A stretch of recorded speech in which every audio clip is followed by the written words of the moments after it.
वाल्मीकरण मारहाण प्रकरणात मोठा ट्विस्ट, महादेव गित्तेचा मोठा गौप्यस्फोट। बीड जिल्ह्याच्या मसाजोग गावचे सरपंच संतोष देशमुख यांचं अपहरण करून हत्या करण्यात आली। या घटनेनंतर राज्यभरात वातावरण चांगलंच तापलं आहे। या प्रकरणात आरोपी असलेले वाल्मिक कराड आणि सुदर्शन घुले हे सध्या बीडच्या कारागृहात आहेत। तेथे त्यांना मारहाण झाल्याची बातमी समोर येते आहे। वाल्मिक कराड आणि सुदर्शन घुले यांना महादेव गिते आणि अक्षय आठवले यांनी मारहाण केल्याचं बोललं जात होतं। मात्र बीड जिल्हा कारागृहाकडून कराड घुले याला झालेल्या मारहाणीचा वृत्त फेटाळून लावण्यात आलेला आहे। वाल्मिक कराड आणि सुदर्शन घुलेला कोणत्याही प्रकारची मारहाण झालेली नाही आणि असं तुरुंग प्रशासनानेही स्पष्ट केलेलं आहे।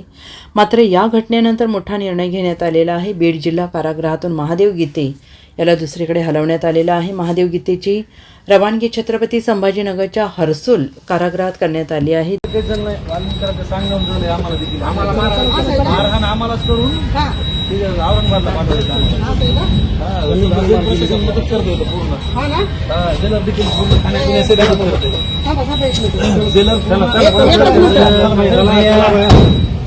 वाल्मीकरांच्या सांगण्यावर जलद पूर्ण मदत करते। जलद देखील इथं जलद बाबा लोक पूर्ण मदत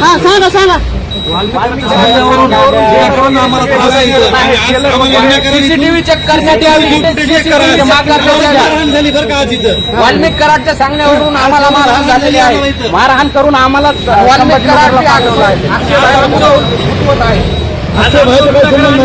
काही संबंध नाही। अक्षय भाईचा काही संबंध नाही।